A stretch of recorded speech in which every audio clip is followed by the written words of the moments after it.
जय हिंद साथियों, आप सभी का स्वागत है मैथ्स के इस लेक्चर में। और आज के इस लेक्चर में हम सब पढ़ने वाले हैं संख्या पद्धति, नंबर सिस्टम। साथियों, संख्या पद्धति में सैकड़ों सवाल बनते हैं जो कि कॉन्सेप्ट बेस्ड होते हैं। तो ये तो या तो हम ये कर सकते थे कि हम एक एक करके कॉन्सेप्ट समझ लें सारे, जिससे हमारे सभी सवाल लग जाएं, या दूसरा काम ये कर सकते थे कि हम सारे प्रश्न देख लें जिससे हमारे कॉन्सेप्ट क्लियर हो जाए। तो वास्तव में हम क्या कर रहे हैं, अपने कॉन्सेप्ट को ही तो क्लियर कर रहे हैं। तो इसलिए मैंने सारे कॉन्सेप्ट को इस वीडियो में एकत्र करने की कोशिश की है, और जिससे आप सब उसको देखें और उसका लाभ उठा पाएं। ये जो लेक्चर हम देखने वाले हैं, जो लेक्चर हम पढ़ने वाले हैं, ये लेक्चर सभी प्रतियोगी परीक्षाओं के लिए होगा। विशेष करके इस समय एसएससी जीडी यूपी पुलिस और रिसेंट में एलपी की जो वैकेंसी आई है, उसमें यहाँ से बाहर कुछ प्रश्न नहीं पूछे जाएंगे। इसका 2 लेक्चर होगा। एक लेक्चर में नंबर सिस्टम को खत्म कर पाना मेरे लिए असंभव है भाई, आप सब समझ रहे होंगे। ठीक, तो पहले तो मैं बता दूं कि नंबर सिस्टम में हम क्या पढ़ेंगे। नंबर सिस्टम में तो नंबर सिस्टम के जो टॉपिक हैं मैं बता दूं, जैसे फार्मूला का है। फार्मूला का टॉपिक कैसा है, आपसे पूछ लेगा कि 50 तक के प्राकृत संख्याओं का योग ज्ञात कीजिए। तो प्रश्न आप समझ रहे होंगे, प्रश्न क्या कहेगा, 50 तक के प्राकृत संख्याओं का योग ज्ञात कीजिए। तो पहले तो ये समझिए कि प्राकृत संख्याएं क्या होती हैं। तो प्राकृत संख्याओं के बारे में हमने आपको इसके पहले वाले लेक्चर में बताया था कि प्राकृत संख्याएं वो होती हैं जिन्हें हम गिनने के काम में उपयोग करते हैं। कहाँ से स्टार्ट होती हैं, 1 से। जो पूर्ण संख्या होती हैं वो कहाँ से, 0 से, लेकिन प्राकृत संख्याएं 1 से स्टार्ट होती हैं। तो कह रहा है 50 तक की संख्याओं का योग, मतलब 1 2 3 4 5 6 7 8 9 10 ऐसे जोड़ती जाएं, इन सबको एक करके जाएं, तो 50 तक की योग हमको ज्ञात कर रहा है। तो इस यहाँ पर क्या लगेगा, फार्मूला लगेगा, तुरंत फार्मूला से लग जाएगा। एक सवाल ऐसे पूछ सकता है कि 1 का स्क्वायर धन 2 का स्क्वायर धन 3 का स्क्वायर डॉट डॉट डॉट करके ये कहाँ तक ले जाए, 30 के स्क्वायर तक लेकर जाए। फिर आपसे पूछ ले ये ज्ञात करो कि इसका योग क्या होगा। तो ये जो इस तरीके के सवाल होते हैं, ये सूत्र पर लगते हैं, सूत्र बेस होते हैं, फार्मूला बेस होते हैं। तो मैंने यहाँ पर फार्मूला का अलग से टॉपिक बना दिया है कि आपको सारे फार्मूले उसमें क्लियर हो जाए। दूसरा टॉपिक क्या होगा, रिमाइंडर थ्योरम। शेषफल प्रमेय से ये तो सारे परीक्षाओं में पूछा जाता है। शेषफल प्रमेय, शेषफल प्रमेय से कुछ बेसिक सवाल बनते हैं। तो कहां से बनेंगे, कैसे प्रश्न बनेंगे, क्या कंसेप्ट होगा उनका, वो हम देख लेंगे। ठीक, यहां से ये क्लियर हो जाएगा। Place value and face value पूछिएगा, स्थानीय मान और जातीय मान, इससे संबंधित कुछ शब्द हैं, शब्दावली है, और उसके बाद क्या प्रश्न में पूछ सकता है, कैसे पूछेगा, उसके बारे में देख लेंगे। इसी तरीके से रूल ऑफ डिविजिबिलिटी, विभाज्यता का नियम, और फ्रैक्शन, भिन्न। भिन्न में विशेषकर क्या पूछता है वो मैं आपको बताऊंगा। विशेषकर भिन्न में पूछता है अवरोही क्रम या आरोही क्रम में लगाना। संख्याएं दी रहेंगी आपको, भिन्न दिया रहेगा, उसको आपको आरोही क्रम या अवरोही क्रम में लगाना। तो आरोही क्रम, अवरोही क्रम, इन सबको एकदम बेसिक से जानते हुए इस लेक्चर की शुरुआत करते हैं। पहले जान लेते हैं फार्मूला के बारे में, फार्मूला क्या क्या है। ठीक, तो देख सकते हैं यहाँ पर फार्मूला आ गया है। फार्मूले में पहले मैंने आपको बताया क्या लिखा हो। एक तो पहले पेन ले लूं, लिखा है जो पहला फार्मूला क्या है आपको बताना है कि n क्रमागत प्राकृतिक संख्याओं का योग, n क्रमागत प्राकृतिक संख्याओं का योग कैसे पूछेगा, पूछेगा क्या कि 30 क्रमागत प्राकृतिक संख्याओं का योग बताओ। 30 क्रमागत प्राकृत संख्या का योग बताओ। बताओ कैसे इसको लगाएंगे। इसको लगाने के लिए आपको क्या करना है, बस इसी फार्मूले को ध्यान में रखना है।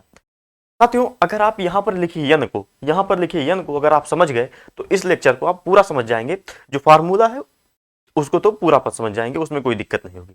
लेकिन आपको समझना क्या है, यन को। साथियों, फार्मूला देख के डरिएगा मत, क्योंकि यहाँ पर आपको कुछ भी रटना नहीं पड़ेगा, कुछ भी रटना नहीं पड़ेगा। सारा का सारा ट्रिक बेस या कॉन्सेप्ट बेस है। तो फार्मूला देख के घबराना नहीं है। ये वो फार्मूला नहीं है जो आपको रटने पड़ते हैं, ये वो फार्मूले हैं जो कॉन्सेप्ट से या ट्रिक्स की मदद से आपको याद हो जाएंगे। ठीक, तो चलिए, हमसे प्रश्न पूछा अगर 3 क्रमागत प्राकृतिक संख्याओं का योग बताओ तो कैसे लिखाएंगे। पहले तो हमें यह ज्ञात करना है कि 30 क्रमागत अगर प्राकृतिक संख्या है तो उसमें टोटल संख्याओं की संख्या कितनी है। अच्छा, प्राकृतिक संख्या है, स्टार्ट कहां से होंगी, 1 से। 1 2 3 4 5 6, इसका योग ज्ञात करना है, मतलब 30 तक। तो 1 से लेकर 30 तक में कुल कितनी संख्याएं आएंगी, 30 संख्याएं। तो यहाँ पर जो 30 संख्याएं आई, ये क्या हुआ, यन। यहाँ पर जो यन लिखा है, यन वही है कि जितनी संख्याएं उस श्रेणी में उपयोग की गई हैं। ठीक, तो देखिए 1 से लेकर के 30 तक में कुल कितनी संख्या उपयोग की गई, 30। तो यन का मान कितना, 30। तो करना क्या है, हमसे प्रश्न पूछा तो 30 गुणे 31/2। इस तरीके से आपसे पूछे कि 500 तक के प्राकृतिक संख्याओं का योग बताओ, तो बताइए 500 तक के प्राकृतिक संख्याओं के योग में कुल कितनी संख्या है? 500। अगर हमें योग ज्ञात करना है तो क्या करेंगे? 500 गुणे 501/2। क्या करेंगे? 500 गुणे 501/2, मतलब जितनी संख्याएं हैं उसमें एक जोड़ करके गुणा कर दीजिए और 2 से भाग दे दीजिए, तो आपका n प्राकृतिक संख्याएं, मतलब जितनी प्राकृतिक संख्या आपसे पूछ रहा है उनका योग वो ज्ञात कर पाएंगे। एक दूसरा कॉन्सेप्ट समझिए साथियों, इससे संबंधित जो प्रश्न बनेंगे कल का लेक्चर में उनका प्रैक्टिस में करवा दूंगा, उसका टेंशन लेने की जरूरत नहीं है, लेकिन पहले आप कॉन्सेप्ट समझिए। कॉन्सेप्ट के लेक्चर, इस कॉन्सेप्ट में ही लगभग आधे घंटा का समय तो लग ही जाएगा। तो देखिए दो तरीका बनता है, एक तो डायरेक्ट पूछ ले, एक दूसरा पूछेगा बीच से छोड़ के। जैसे पूछा अगर आपसे पूछा कि 100 से लेकर 100 प्लस 101 प्लस 102 डाटा करके 200 तक का योग बताओ। 100 से लेकर के 200 तक का योग बताओ, तो इसको कैसे लगाएंगे? इसको ऐसे हम लगा सकते हैं कि पहले हम 1 से 200 का योग ज्ञात कर लें। 1 से 200 का योग कितना होगा बताइए? 1 से जो 200 का योग होगा यहां से, तो 1 से 200 में कुल कितनी संख्या योग हुई? 200। तो 200 गुणे 201/2, 200 गुणे 201/2 कर क्या रहे हैं हम? अगर हम n प्राकृतिक संख्याओं का योग ज्ञात कर रहे हैं तो करना कुछ नहीं है, n में n + 1 का गुणा कर रहे हैं और 2 से भाग दे रहे हैं। ठीक, याद हो गया, समझ में आ गया? तो इसी तरीके से तो देखिए हम क्या पढ़ रहे थे, 100 से 200 तक का योग कैसे ज्ञात करेंगे? पहले हम करेंगे कि 1 से 200 तक का योग ज्ञात कर लें, उसके बाद 1 से 100 को घटा देंगे। जैसे देखिए मान लीजिए यहां से ये हो गया 200 तक और हमको यहां से इसको पता करना है कि इसका वैल्यू कितना है, तो पहले अगर ये पूरा ज्ञात कर लें, ये पूरा और ये उसमें से घटा दें इसमें से, तो क्या बचेगा? यही तो बचेगा। तो इस तरीके से इस सवाल को टैकल कर पाएंगे, आसानी से लगा पाएंगे। ठीक, दूसरा टाइप समझिए, तो दूसरा फार्मूला है, दूसरा फार्मूला क्या कह रहा है? n क्रमागत सम प्राकृतिक संख्याओं का योग बताओ। n क्रमागत प्राकृतिक संख्याओं का सम प्राकृतिक संख्याएं। देखिए इसके पहले लेक्चर में मैंने सम विषम नहीं बताया था, उम्मीद है आपको पता होगा। सम संख्याएं क्या होती हैं? जो 2 से कट जाए, और विषम संख्याएं क्या होती हैं? जो 2 से ना कटे। बस सीधी सी बात है, जो 2 से कट जाए वो सम संख्या है, जो 2 से ना कटे वो विषम संख्या। तो देखिए हमसे क्या कह रहे हैं? n क्रमागत सम प्राकृतिक संख्याओं का योग। अच्छा, सम संख्याएं शुरू कहां से होंगी? 2 से। 2 के बाद क्या आएगा? 4, उसके बाद 6, उसके बाद 8, उसके बाद 10, उसके बाद 12। इस तरीके से लिखा है अगर, तो यहां से अगर हम 2 कॉमन कर लें, जैसे हमको क्या करना है, मैं आपसे प्रश्न पूछता हूं कि 12 तक की सम प्राकृतिक संख्याओं का योग बताओ। 12 तक, तो 12 तक मैंने आपसे पूछा, तो हमको 12 तक जोड़ना है, जितनी 12 तक सम संख्या है। तो कौन कौन है? 2, 4, 6 और 10, 12, यही तो है। तो एक तो सूत्र मैं बता दूंगा आपको, लेकिन दूसरा समझिए कि अगर मैं यहां से 2 कॉमन कर लूं तो क्या बचेगा? 1 + 2 + 3 + 4 + 5 + 6। तो हमें ये बताइए, 2 चीजें आपको ध्यान देनी है। नंबर 1 कि इसमें कुल कितनी संख्याएं हैं? इसमें कुल कितनी संख्याएं हैं? तो आप बताएंगे सर 6 संख्याएं हैं, 6 संख्याएं, ठीक है, कोई दिक्कत नहीं। दूसरा ये अब क्या हो गया? देखिए 1 2 3 4 5 6 ये तो प्राकृतिक संख्या हो गया, n प्राकृतिक संख्या मतलब 6 प्राकृतिक संख्याएं हो गई। तो हमें इनका योग तो पता है, अगर उसमें हम 2 से गुणा कर दें तो हमारा क्या आएगा? 12 तक की सम संख्याओं का योग। ठीक, तो इस तरह के सवालों को आपको जो फार्मूले अलग से पढ़े हैं उसको नहीं पढ़ने की जरूरत है। तो अगर आपसे पूछे n प्राकृतिक संख्याओं का योग, तो इसको कैसे लगाएंगे? करना कुछ नहीं है, n कोष्टक में n प्लस बस n इंटू n + 1। जैसे आपसे पूछा कि 20 तक के सम प्राकृतिक संख्याओं का योग बताओ, तो बताइए पहले तो n पता कीजिए। n मतलब संख्याओं की संख्या। तो 20 तक में कितनी सम संख्याएं हैं? 20 तक में पहले तो ये आपको पता होना चाहिए कि 20 तक में कितनी सम संख्याएं हैं। तो 20 तक में कुल 10 सम संख्याएं हैं। कैसे? अगर हमें सम संख्याएं पता करनी है या विषम संख्याएं पता करनी है, तो पहले यह समझ लीजिए कि कैसे पता चलेगा कि कितनी। जैसे मैं आपसे पूछा कि 100 में कुल कितनी सम संख्याएं हैं, और 100 तक, देखिए 100 तक और 100 तक में कितनी सम संख्याएं। ऊपर है सम और नीचे क्या है? विषम। बातों को थोड़ा ध्यान से समझते चलिएगा, और अपने जो क्वेरीज है, जो आपके कंफ्यूजन हो रहे होंगे जहां पर, उसको आप कमेंट कर दीजिएगा, मैं आपको बता दूंगा। लेकिन उससे पहले आप लेक्चर को पूरा देखिएगा और एक एक करके सारी चीजों को समझते चलिएगा, ठीक, जिससे आपको सूत्र रटना ना पड़े। अच्छा देखिए, अगर हमें पता करना है कि 100 तक कितनी प्राकृतिक संख्या है, तब तो पता चल जाएगा कि टोटल 100 है। ठीक, जहां तक पूछा वो उतना है। लेकिन अगर आपसे पूछ रहा है कि 100 तक कितनी संख्या है, तो कैसे बताइए भैया? 100 तक कितनी संख्या मतलब हर दूसरी संख्या सम है, हर दूसरी संख्या सम है। एक के बाद क्या है? 2 सम है, 2 के बाद कितना है, 3 के बाद 4, 4 के बाद 5 छोड़ के 6, मतलब हर दूसरी संख्या सम है। तो 100 तक कितनी सम संख्या है, 100 में 2 से भाग दे दीजिए, 100 में 2 से भाग दे दीजिए, कितना आएगा 50, मतलब 50 सम संख्याएं हैं। ठीक, आगे समझ में, 1 से 100 में कितनी सम संख्या है, 50 सम संख्या है। ठीक, तो यहाँ पर जो यन होगा, संख्या जो दर्शा रहा है, यन क्या दर्शा रहा है कि कितनी संख्याएं हैं, सूत्र में यन क्या दर्शा रहा है कि कितनी संख्या है, तो कितनी संख्या 50। ठीक, ये समझ में आ गया। अच्छा, अगर अब विषम पूछे कि 1 से 100 तक में कितनी विषम संख्या है, तो वो पूछ क्या रहा है, 100 नहीं, 100 विषम है कि सम, 100 सम है, लेकिन कि कहां तक पूछ रहा है, अगर 100 नहीं है तो 99 तक, 100 नहीं तो 99 तक। अब बताओ 99 में कितनी सम संख्या है, तो इसको ज्ञात करने के लिए यह समझिए कि जहां तक विषम संख्या पूछ रहा है, जैसे अगर पूछे 101 तक कितनी विषम संख्या है, तो उसमें 1 जोड़ करके 2 से भाग देना पड़ेगा, तो कितना आएगा 51। ठीक, 51 विषम संख्या है 101 तक, चाहिए तो आप गिन लीजिएगा लिख करके। हमने पता किया कि सम संख्याएं कैसे पता करेंगे। अगर आपसे पूछा कि 1 से 500 तक में कितनी सम संख्याएं हैं, तो कुछ नहीं करना, 500 में 2 से भाग दे दीजिएगा। ठीक, अगर आपसे पूछे कि 500 तक में कितनी विषम संख्या है, तो 500 तक तो पूछ नहीं रहा, उसके पहले कौन सा है, उसके पहले वाला कौन सा विषम है, वो है 499। 499 में 1 जोड़िए, 2 से भाग दीजिए, कितना आया 250। तो इस तरीके से वहां भी 250, यहाँ भी 250। तो सम संख्या और विषम संख्याओं के बारे में आपको कंप्लीट जानकारी मिल गई होगी। इसके बाद बढ़ते हैं अपने अगले, अच्छा इस सूत्र को समझ गए आप, कहां से आया, यन इंटू यन प्लस 1। जैसे थोड़ा सा और इसको समझिए, यन इंटू यन प्लस 1 कहां से आया। आपसे सवाल में पूछा कि 2 से लेकर के 2 + 4 + 6 + 8 डॉट डॉट डॉट 30 तक का योग बताओ, 30 तक का योग। अब ये क्या है, 30 तक की प्राकृतिक सम संख्याएं हैं। तो मैंने आपसे, मैं बार बार कह रहा हूं कि जो संख्याओं की संख्या है यन, उसको आप थोड़ा ध्यान दीजिएगा। ये चैप्टर जितना दिखने में आसान लगता है उतना ही कठिन है। या तो आप सूत्र रटिए जो कई सारी किताबों में दिया है, या तो यहां से आप समझ लीजिए, जिसको समझ के आप याद नहीं करना पड़ेगा, आप समझ के लगा पाएंगे। यहां तक क्या करना है आपको, संख्याओं की संख्या को याद करना है। कितनी संख्या याद नहीं करना, संख्याओं की संख्या को पता लगाना है। तो कितनी संख्याएं हैं पहले ये पता लगे, कितनी संख्या है 15। 2 से 30 तक में कितनी संख्या है 15, कैसे 30 में 2 से भाग दे कितनी संख्या है 15। तो हमें 15 तक योग ज्ञात करना है।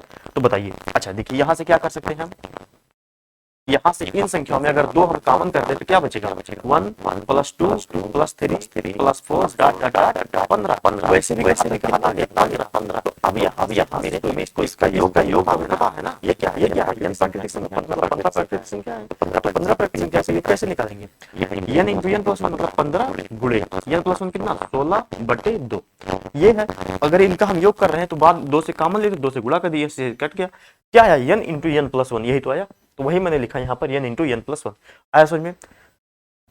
यन क्रमागत विषम प्राकृतिक संख्याओं का योग क्या होगा, आप रट लीजिए यन स्क्वायर, यहाँ पर यन इंटू यन प्लस 1 हो रहा था, ये इसको क्या होगा यन स्क्वायर। ठीक, क्या ये तीनों फार्मूले आपको समझ में आया, क्या ये तीनों फार्मूले आपको याद हो गए। अगर मैं आपसे पूछूं कि अगर आप सब आंख बंद करके इसको एक बार रिवीजन कीजिए, कि अगर कोई आपसे पूछे कि यन प्राकृतिक संख्याओं का योग कितना होगा, आप क्या बताएंगे कि जो संख्या है उसके बाद का अगला उन दोनों का गुणा करके बटे 2 कर दे, तो हमारा क्या आ जाएगा, जितनी संख्याओं का हमको योग ज्ञात करना है। अगर आपसे पूछे कि यन सम संख्याओं का योग, तो पहले हमें यह ज्ञात करना है कि कितनी सम संख्याएं हैं। सम संख्याएं क्या कैसे पता करेंगे, जो लास्ट की सम संख्या है उसमें 2 से भाग दे दे, जो लास्ट की सम संख्या है उसमें 2 से भाग दे दे, तो हमें क्या पता चल जाएगा, सम संख्या। सम संख्याओं की संख्या में सम संख्याओं की संख्या का दूसरे संख्या से उसके जस्ट अगला सम संख्या, जैसे नहीं जो सम संख्या नहीं, जितनी सम संख्याएं हैं उसके जस्ट एक जोड़ करके उन दोनों का गुणा कर दीजिए, सम संख्याओं का योग मिल जाएगा।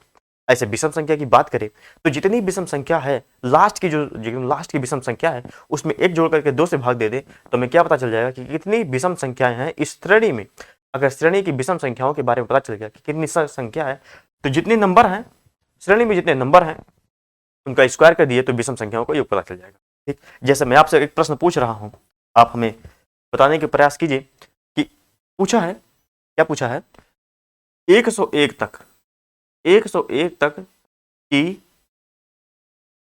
तक की विषम प्रकृत संख्याओं का योग कितना होगा। 101 तक की विषम प्रकृत संख्याओं का योग कितना होगा, तो इसको कैसे लगाएंगे। लगाने का सिंपल तरीका, 101 तक पूछा है, 101 तक, तो 101 तक में क्या करना है कि 101 में प्लस 1 करना है, 101 और 1 कितना हो जाएगा 102। 102 को 2 से भाग देना है, कितना आएगा 51। 51 आएगा, 51 का स्क्वायर कर दीजिएगा, आपको पता चल जाएगा 51 का स्क्वायर कितना, 26 0 1। स्क्वायर तो याद हो गया होगा आप स्लोली स्लोली। तो इस तरीके से आपको ये लगाना। चलिए आगे चलते हैं, टाइम बहुत लग रहा है। हमारा अगला सवाल है, मतलब सवाल क्या है हमारा अगला फार्मूला क्या है कि यह लगातार प्राकृत संख्या के वर्गों का योग करना। अभी तक हमने क्या देखा कि हम केवल संख्या का योग कर रहे थे, अब क्या करना है, वर्गों का योग करना है। क्या करना है, वर्गों का योग करना है। यह लगातार प्राकृत संख्या के वर्गों का योग, इसको कैसे समझिए, देखिए इसको ऐसे समझ लीजिए। अगर लिखा है 1 का स्क्वायर प्लस 2 का स्क्वायर प्लस 3 का स्क्वायर प्लस 4 का स्क्वायर डॉट डॉट डॉट यन तक लिखा है, तो पता करना है कि ये कितनी संख्याएं हैं। कुल संख्याएं कितनी है, यन संख्या। तो इनका योग कैसे करेंगे, ऐसे तो बहुत मुश्किल है कि 1 का स्क्वायर करिए, फिर 2 दूनी 4 के 4 1 5 हो गया, 5 यहाँ तक 5, 3 त्रिक 9 9 5 9 5 14 4 16 14 और 16 कितना 30। इस तरीके से आप जो जोड़िए। एक दूसरा क्या हो सकता है, फार्मूला रखिए। फार्मूला क्या, यन इंटू क्या होगा, n into n plus 1, n into n plus 1 2n plus 1 by 6। क्या, n into n plus 1 2n plus 1 by 6। मतलब जितनी संख्याएं हैं, मान लीजिए n संख्या है, संख्या कितना यन के बाद यन में एक जोड़ करके गुणा करना है। क्या गुणा करना है, यन में एक जोड़ करके गुणा करना है। फिर जितनी संख्या है उसमें 2 से गुणा करके एक जोड़ना है, जितनी संख्या है उसमें 2 से गुणा करना है 2n प्लस 1, और किससे भाग देना है, ठीक। इस चीज को आप 2-3 बार रिवीजन करिए, 2-3 बार मन में दोहराइए, ये आपको पता याद हो जाएगा। अगर ये पता चल गया तो इसी तरीके से यन लगातार समप्राकृत संख्या के वर्गों का योग अगर आपसे पूछ ले, अभी तक तो क्या था, सम का योग कर देते, अब सम के वर्गों का योग करना है, तो उसी तरीके से लगा सकते हैं जैसे हमने इसके पहले लगाया। देखिए अगर यन लगातार संख्या के वर्गों का योग कर पा रहे थे, तो वहां से अगर हम 2 कॉमन करेंगे, जैसे हमें ये दे दिया, क्या दे दिया, 2 का स्क्वायर प्लस 4 का स्क्वायर प्लस 6 का स्क्वायर प्लस 8 का स्क्वायर डॉट डॉट यन का स्क्वायर अगर हमसे पूछ रहा है, तो अगर हम यहाँ से 2 कॉमन करें तो क्या बचेगा। अच्छा 2 कॉमन नहीं होगा यहाँ से, ये समझिए, 2 दूनी 4 4 चौक 16, तो यहाँ से क्या कॉमन होगा, 4, 2 दूनी 4 कॉमन होगा। अगर हमने यहाँ से 4 कॉमन किया तो क्या बचा, देखिए 2 दूनी 4 क्या बचा 1 प्लस 4 चौक 16 16, तो 16 में से 4 घटाएंगे कितना बचेगा, 4 बचेगा, मतलब 4 में निकाल देंगे तो 4 बचेगा। और 4 किसका स्क्वायर है, 2 का स्क्वायर प्लस, इस तरीके से यहाँ बचेगा 3 का स्क्वायर, यहाँ बचेगा 4 का स्क्वायर, ये कहाँ तक बचेगा, उस तरीके से जाएगा। जितनी संख्याएं रहेंगी, हमने माना 100 संख्या है, तो उस तरीके से आप देख लीजिएगा। तो देखिए अब हमें इनका योग पता है, इनका योग कितना, अभी हमने लिखा n into n plus 1 into 2n plus 1 by 6। तो कैसे, n into n plus 1 into 2n plus 1 by 6, ये हमने किया। अब हमें इनका योग पता है, तो हम 4 से गुणा कर दें तो हमें स्क्वायर वाला योग पता चल जाएगा। अब देखिए यहाँ हमने 4 से गुणा किया, 2 दूनी 4 2 3 6, यहाँ कितना बचा 2, तो वही हमने लिखा 2n n plus 1 2n plus 1 by 3। देखिए आया ना, 2-3 बार लिखने का प्रयास कीजिएगा। प्रयास क्या करेंगे, लिखना है आपको। आप इसे चाहे आदेश समझिए या सुझाव, सजेशन। अगला क्या है, यन लगातार विषम संख्याओं के वर्गों का योग। अभी तक हमने सम के वर्गों का योग किया, अगर हम विषम के वर्गों का योग करें तो इस फार्मूले को आप याद रख लीजिए, जिससे आपका सवाल लगने में कोई परेशानी ना आए। ठीक, ये फार्मूला आपको याद करना पड़ेगा। जैसे हमने इसके पहले से सारा कुछ पढ़ा जिस तरीके से, उस तरीके से ये आपको याद ही करना पड़ेगा। क्या कैसे याद करना है, 2-3 बार रिवाइज कीजिए मेरे साथ। अगर विषम पूछ रहा है, लगातार विषम का वर्ग पूछ रहा है, तो यन एक कोष्टक में 2n प्लस 1, दूसरे कोष्टक में 2n minus 1 by 3, N 2n plus 1 2n minus 1 by 3। ये किसका सूत्र है, जैसे आप पढ़े होंगे बचपन में क्या 9-10 में पढ़े होंगे कि साइन थीटा बराबर लंब बटे काट। कैसे पता किए, लाल बटे कक्का से अगर छोड़ दें, लाल बटे कक्का को अगर साइड में रख दें, तो कई सारे लोग रटे ही होंगे कि साइन थीटा बराबर लंब बटे काट, साइन थीटा बराबर लंब बटे काट। उस तरीके से इसको रट लीजिए ना। 1-2 चीजें हैं जो आपको रटनी पड़ेंगी। तो चलिए एक बार फिर से रिवीजन करते हैं कि यन लगातार विषम संख्याओं के वर्गों का योग क्या होगा, बताइए। तो यन 2n plus 1 2n minus 1 by 3। ठीक, क्लियर हो गया। तो अब थोड़ा सा मैं आपको कंफ्यूज करना चाहूंगा। यहां तक यन क्या था, जितनी संख्याएं रहती थी हमने उसको ज्ञात करना था पहले। जैसे फिर से एक बार एग्जांपल देकर के आपको समझाने का प्रयास करता हूं कि अगर आपसे ये विषम वाला ही देख लेते हैं कि 1 का स्क्वायर प्लस 3 का स्क्वायर प्लस 5 का स्क्वायर प्लस 7 का स्क्वायर प्लस 9 का स्क्वायर। तो ये क्या हुआ, कई लोग इसको यन समझ लेंगे कि अगर 9 का स्क्वायर है तो यन का मतलब कितना 9, नहीं, यन का मतलब 9 नहीं, यन का मतलब कितना 5। कैसे, हमने बताया आपको कि लास्ट में क्या है 9, 9 में एक जोड़िए, क्यों, चूंकि ये विषम है तो विषम में एक जोड़ना है, तो n + 1/2 कितना आएगा 5। ठीक, यन का मान यहां से आप ज्ञात कर रहे थे। अगर हम सम की बात करें तो अगर आपसे लिखा रहता कि एक नहीं 2 का स्क्वायर प्लस 4 का स्क्वायर प्लस 6 का स्क्वायर प्लस 8 का स्क्वायर प्लस 10 का स्क्वायर प्लस 12 का स्क्वायर, ये आपसे दिया रहता तो यन का मान कितना 12 होता था, नहीं, यन का मान कितना 6, यन का मान कितना, क्योंकि संख्याएं कितनी है 6। अगर यहां पर देखें तो 1 का स्क्वायर प्लस 2 का स्क्वायर प्लस 3 का स्क्वायर प्लस 4 का स्क्वायर प्लस 5 का स्क्वायर प्लस 6 का स्क्वायर प्लस 7 का स्क्वायर, तो यहां पर n का मान कितना 7, क्योंकि संख्याएं कितनी है 7। इसी तरीके से पहले हमने जो पढ़ा उसमें भी यही करना था। चलिए, फार्मूला है, थोड़ा समझ जाएंगे, थोड़ा सा 2-3 बार पढ़ लेंगे तो सवाल आसानी से लगेगा, छूटेगा नहीं, ये मान के चलिए आप। अब बताइए, अगर आपसे परीक्षा पूछ ले कि 7 तक के स्क्वायर का योग ज्ञात कीजिए, तो आप छोड़ेंगे इस सवाल को, बिल्कुल नहीं। तो अब परीक्षा का एक एक नंबर बहुत मायने रखता है, आप ये समझिए, एक एक नंबर बहुत मायने रखता है। तो इस तरह यहां तक तो आप समझ गए होंगे, थोड़ा सा कंफ्यूज करें कैसे। अभी तक हम यन का मान इस तरीके से जितनी संख्या रहती थी उसको निकाल रहे थे, लेकिन एक अलग सूत्र मार्केट में बहुत फैला हुआ है कि अगर आपसे पूछे यन लगातार सम संख्या है या विषम संख्या, उसके वर्गों का योग करना है, तो जो संख्या लिखी हुई है, देखिए इसके पहले जो हमने स्क्वायर संबंधित पढ़ा वो अलग रखिए, उसको तो पढ़ना ही पढ़ना है, ये समझने का प्रयास कीजिए। अगर समझ में ये आ गया तो ठीक है, नहीं अगर उसको समझ गए हैं अच्छे से तो यहाँ से थोड़ा स्किप कर दीजिए, ठीक, क्योंकि रिकॉर्डेड वीडियो तो स्किप कर सकते होंगे आप, तो स्किप कर दीजिएगा, नहीं तो फिर वो इसको भी समझ लीजिए, समझाने के लिए यहाँ पर लाए हैं आपको। जैसे आपसे पूछे 60 तक के समप्राकृत संख्या के वर्गों का योग ज्ञात करो। संख्या के वर्गों का क्या पूछे आपसे, वर्गों का योग। देखिए यहां पर मैं भैया बिंदी नहीं रख रहा था, ये बिंदी रखा गया है, ये मत समझिए कि वर्ग नहीं लिखने आता, तो वर्गों का योग तो कैसे निकालते थे। इसके पहले हमने यन को पढ़ा कि यन क्या कर रहता था 60 है बटे 2, अगर 59 होता तो +1 बटे 2 तो 30 आता था, ठीक। तो ये सो फार्मूला लिखा है यन + 1 n + 2/6, ये फार्मूला किसके लिए है, यहाँ पर जो यन की वैल्यू रहेगी वो कितना रहेगा, सीधे जितना दे 60 तक दिया है तो इनका मान 60 रख दीजिए, इनका मान 60 रख दीजिए, यहां से ऐसे लगाते थे। लेकिन मैं कहता हूं इसके पहले जो फार्मूला हमने समझा वही सफिशियंट है, इसको मत याद कीजिएगा, आगे चलते हैं। देखिए इसके बारे में जानकारी देना आपको जरूरी था कि ऐसा भी फार्मूला होता है, ऐसा नहीं कि कोई लड़का आपसे बताए तो कहे नहीं ऐसा तो होता ही नहीं, विरोध मत कीजिएगा, ये भी होता है लेकिन इसको आपको नहीं पढ़ना है। आप क्या पढ़ेंगे इसके पहले जो बताया, ठीक। चलिए आगे बढ़ते हैं। वर्ग पढ़ लिए, अब क्या आएगा घन, घन आ गया। स्क्वायर पढ़ लिए, अब क्यूब पढ़ते हैं। जैसे अभी तक हमने क्या पढ़ा, यन प्राकृत संख्याओं का योग, फिर यन प्राकृत संख्याओं के वर्गों का योग, अब क्या गया यन प्राकृत संख्याओं के घनों का योग। घनों के योग में कौन सा फार्मूला लगेगा, यन + 1/2 का स्क्वायर, यन + 1/2 का स्क्वायर, ठीक। अच्छा, फार्मूला रिवीजन करते रहिएगा, बार बार रिवीजन कीजिएगा, कम से कम 3-4 दिन लगातार आपको ये सब लिखना है। लगातार मतलब क्या, जैसे आज एक बार लिख लिए, कल एक बार फिर से लिखना है, परसों एक बार फिर से लिखना है, इन सारे फार्मूलों को, जिससे परीक्षा तक ना भूले, और परीक्षा से पहले रिवीजन बहुत जरूरी है। अच्छा चलिए, यन लगातार प्राकृत संख्या के घनों का योग हमको अगर ज्ञात करना हो तो कौन सा फार्मूला लगाएंगे, यन + 1/2 का स्क्वायर, पूरे का स्क्वायर होल स्क्वायर, ठीक। इस तरीके से अगर यन लगातार समप्राकृत संख्या है तो क्या करेंगे, देखिए यहां पर मैं आपको कोई कंफ्यूज नहीं करूंगा, आप डायरेक्ट 2-3 बार पढ़ लीजिए इन फार्मूलों को।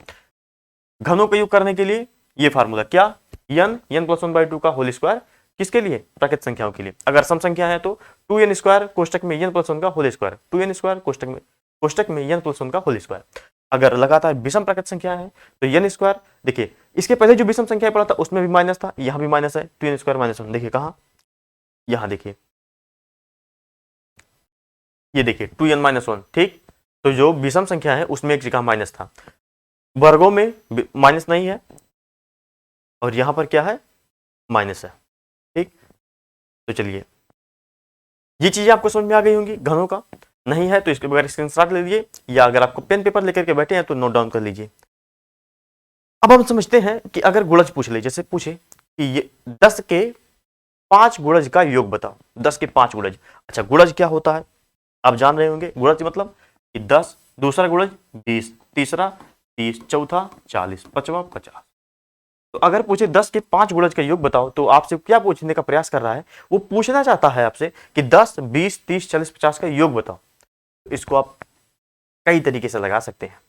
कैसे एक बार लगा पाएंगे, यहां से आप 10 कॉमन कर लीजिए, क्या हो गया 1 + 2 + 3 + 4 + 5। ठीक। अच्छा, n प्राकृत संख्याओं का योग, जितनी संख्या है उसमें उसका अगले संख्या से गुणा करके बटे 2, तो 5 × 6 बटे 2 कितना आएगा, 5 × 31 का आधा 15, तो 15 दाइयम 150। एक तो यहां से ऐसे लगा सकते हैं। अगर आप यहां से नहीं लगा सकते, डायरेक्ट कोई फार्मूला चाहते हैं, तो डायरेक्ट फार्मूला देखिए, ए के n गुणजों का योग, an an। अच्छा, ए क्या है, अब ए जो संख्या का है, जैसे 10 के प्रथम 5 गुणज, तो यहां पर 10 के प्रथम 5 गुणज में 10 क्या होगा, ए, और 5 गुणज है तो ए क्या होगा, n। ऐसा में 5 संख्या रहेगी तो संख्या n हो जाएगा, और जिस संख्या का गुणज पूछा है वो क्या होगा, ए, तो an n + 1/2। ठीक। ऐसा में एक बार इस फार्मूले पर रख के देखते हैं क्या हमने वो जो लगाया तो सही था कि नहीं। तो ए का मान कितना, ए का मान 10, 10 × 5 = 50, 50 में 51 का गुणा बटे 2, 50 × 51 बटे, देखिए 10 × 5 = 50 × 51 बटे 2। अच्छा, 2 से काटेंगे कितनी बार जाएगा, 25। ये तो नहीं आया। ए के n गुणजों का योग, an n + 1/2। एक सेकंड देखिए, देखिए हमने गलत किया, हमने ध्यान नहीं दिया यहाँ पर। देखिए ए का मान कितना है 10, 10 × 5 = 50, देखिए 50 से गुणा हो गया। अच्छा, n का मान कितना, n का मान 5, 5 और 1 6, 5 × 1 6, 5 × 6 बटे 2, तो 2 से 25, 25 छक्का 150। ठीक। तो इस तरीके से फार्मूले आपस में रिलेट करते रहते हैं, तो आप जिस तरीके से चाहे उस तरीके से लगा सकते हैं। अपने कॉमन सेंस को यूज करते हुए जो फार्मूला आपको याद आए उस समय पर, परीक्षा देते समय, तो उसका आप यूज कर पाएंगे। अच्छा, नंबर सिस्टम की सबसे ज्यादा डिमांड किसने की थी पता है, आप में से ही एक मित्र हैं, आप में से ही हमारे एक साथी हैं जो कि पढ़ रहे हैं, सियाराम बेनीवाल शायद नाम है, या सीताराम है, ऐसे कुछ करके है, बहुत ही प्यारा नाम है उनका। तो उन्होंने बहुत ही कंसिस्ट किया था इसके बारे में। तो कोई बात नहीं भाई, आप पढ़िए, आपका एग्जाम में सबसे जीडी का, तो इस आपके एग्जाम से पहले नंबर सिस्टम तो पूरा कंप्लीट हो जाएगा, इसका प्रैक्टिस करवा के खत्म कर देंगे। ठीक, इस तरीके से पढ़ते रहिए, दोस्तों में आप शेयर कर दीजिएगा। चलिए आगे देखते हैं, अगर ए से बी तक प्राकृत संख्या के योग ज्ञात करना है, जैसे हमने इसके पहले आपको पहले क्या बताया कि अगर 2 संख्याओं का योग पूछ रहा तो आपको क्या करना था, 100 से 200 तक पूछा। देखिए अगर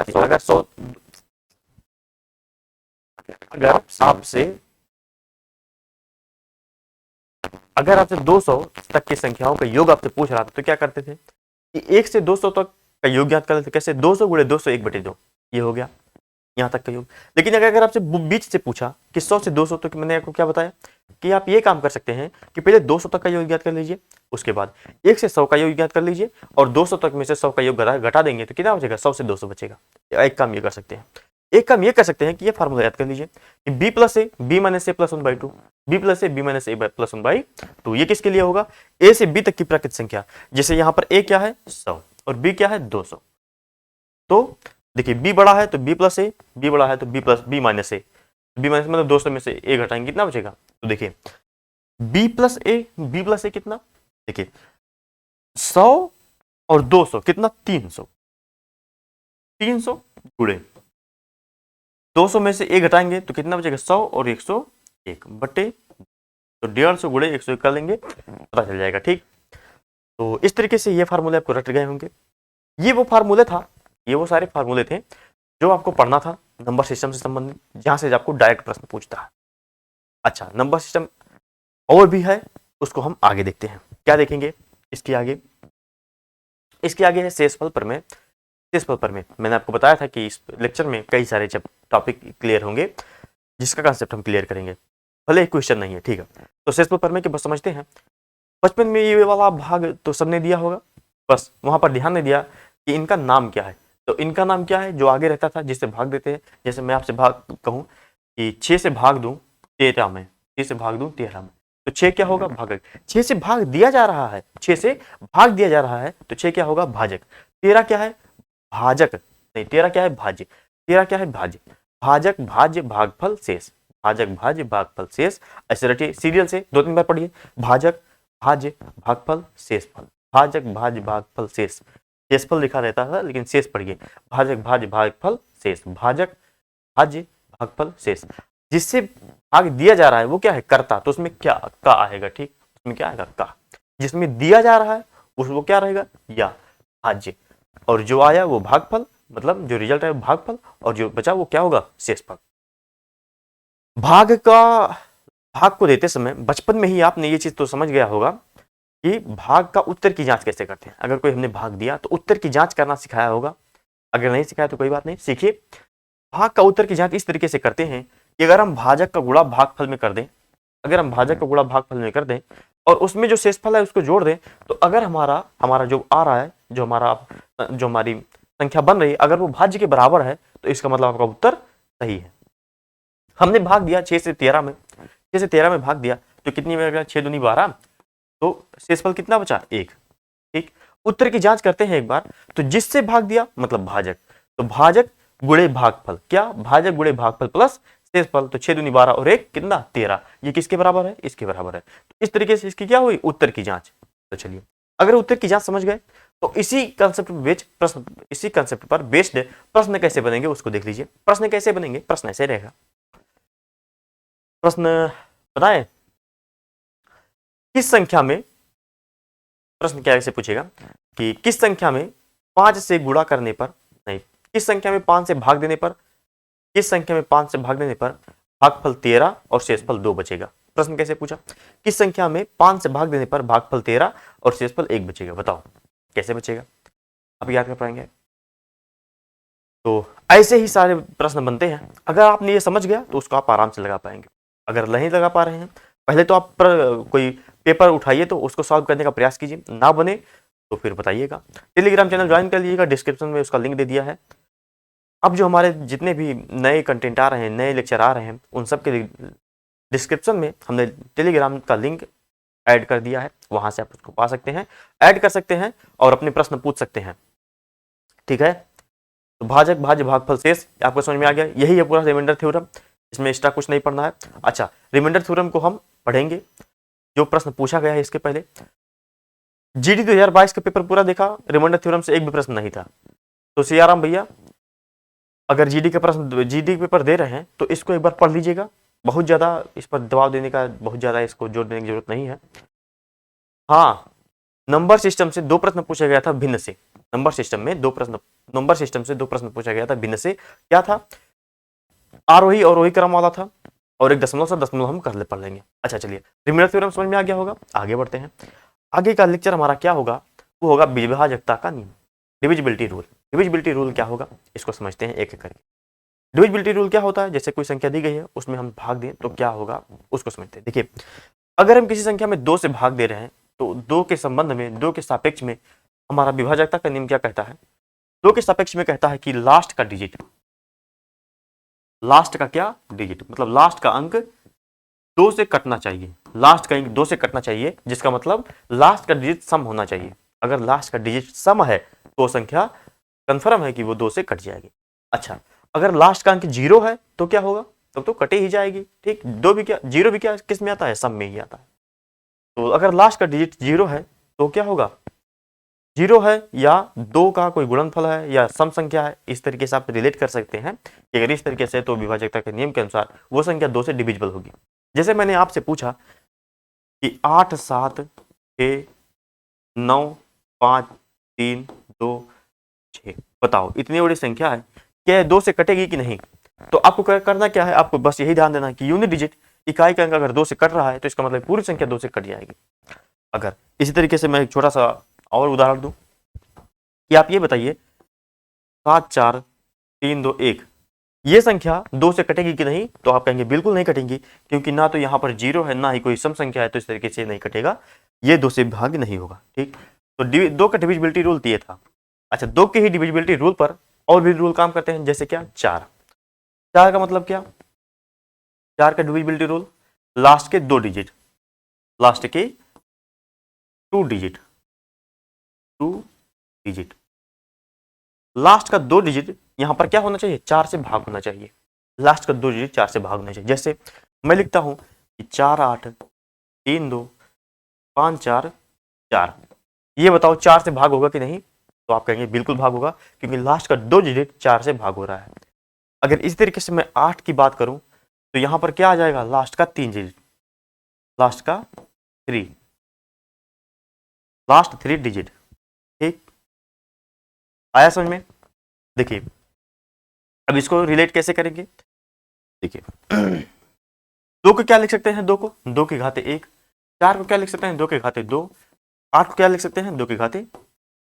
डिविजिबिलिटी रूल कई सारे लोगों को पता होगा तो बहुत बढ़िया है। अगर आपको पता है तो छोड़ के मत जाइएगा, थोड़ा आगे बढ़िएगा, क्योंकि एक दो चैप्टर, एक दो टॉपिक नहीं, कई सारे टॉपिक हैं। भिन्न का टॉपिक है, और आपने शुरू में देखा ही होगा कितने सारे टॉपिक हैं। तो अगर आपको पता है तो स्किप करके आगे बढ़िए। अच्छा ठीक, 2 का 4 का 8 का डिविजिबिलिटी रूल के बारे में हमने चर्चा किया। क्या 2 का मतलब क्या? 2 के घाते 1, 4 का मतलब 2 के घाते 2, और 8 का मतलब 2 के घाते 3। 2 के घाते 1 का मतलब है कि आपको लास्ट एक डिजिट पर ध्यान देना है। 2 के घाते 2 मतलब क्या? 4 मतलब अगर 4 से भाग दे रहे हैं तो लास्ट का 2 डिजिट 4 से कटना चाहिए। 8 का मतलब क्या? लास्ट का 3 डिजिट 8 से कटना चाहिए। डिविजिबिलिटी रूल से कुछ अच्छे सवाल बनते हैं जिसको हम अगले लेक्चर में देख लेंगे। कंफर्म है, अगले लेक्चर में हम देख लेंगे अच्छे सवाल डिविजिबिलिटी रूल से। कहां से कि अगर डिविजिबिलिटी रूल पर कोई पढ़ाना चाहे तो ये तो 1 घंटे का वीडियो इसी पर बन जाएगा, कोई बात नहीं। 2 का डिविजिबिलिटी रूल पढ़ लिए हैं, 2 का 4 का 8 का क्या बचा? 3। अच्छा 3 का सीरीज हम बाद में देखेंगे। इस तरीके से आप 5 का देख लेते हैं, 5 का और 10 का। 5 1 2 3 4 5, 1 से कौन कौन संख्या करती हैं? 1 से सारी संख्याएं करती हैं। ठीक, 1 से सारी संख्याएं करती हैं। 2 पढ़ लिया, 3 को बाद में पढ़ लेंगे, 5 3 6 और 9 इसको बाद में पढ़ लेंगे। तो यहाँ से 5 की डिविजिबिलिटी रूल देख लीजिए। 5 का डिविजिबिलिटी मतलब लास्ट का 2 डिजिट है, लास्ट डिजिट क्या होना चाहिए? या तो 0 हो या 5 हो। इन दोनों में से अगर एक है, या तो 0 है या 5 है, तो वो संख्या 5 से डिविजिबल हो जाएगी। अगर 10 की बात करें तो लास्ट का डिजिट 0 होना चाहिए, कंपलसरी है, लास्ट का डिजिट 0 होना चाहिए। तो इस तरीके से। अच्छा अगर हमने यहाँ पढ़ा 2 4 8, तो अगर 16 की बात करें तो अगर आ गया कि 16 का डिविजिबिलिटी रूल बताइए क्या होगा? तो 2 के घाते कितना? 4, 2 दूनी 4 दूनी 8 दूनी 16, 2 के घाते 4, इसका मतलब लास्ट का 4 डिजिट 16 से भाग होना चाहिए। हालांकि पूछेगा नहीं, आपकी जानकारी के लिए। तो अगर इस तरीके से पूछेगा, अगर कोई संख्या 100 से कटना चाहती है, 100 से किसी संख्या को काट रहे हैं तो कैसे? 100 का मतलब क्या? 10 के घाते 2। अब क्या करेंगे? लास्ट में 2 डिजिट होना चाहिए, लास्ट के 2 डिजिट होना चाहिए। अच्छा अगर 5 का दिया है तो 25 अगर दे दे, 25 5 25, तो 25 में क्या देखेंगे? लास्ट का 2 डिजिट। देखिए 5 25 मतलब क्या? 5 की पावर 2, तो लास्ट का 2 डिजिट 25 से कटना चाहिए, तो पूरी संख्या 25 से कट जाएगी। ठीक, चलिए आगे बढ़ते हैं। अच्छा ये दे, रुक जाइए, अभी अभी रुक जाइए। यहां पर अभी हमको क्या पढ़ना है? ऐड कर देते हैं, 2 ऐड हो गया, कोई बात नहीं। हमको क्या पढ़ना है? 3 का डिविजिबिलिटी रूल। 3 का डिविजिबिलिटी रूल क्या कहता है कि संख्या जो दिया गया है, क्या, एक मिनट यहां से एक भी इसको रोक दे पहले।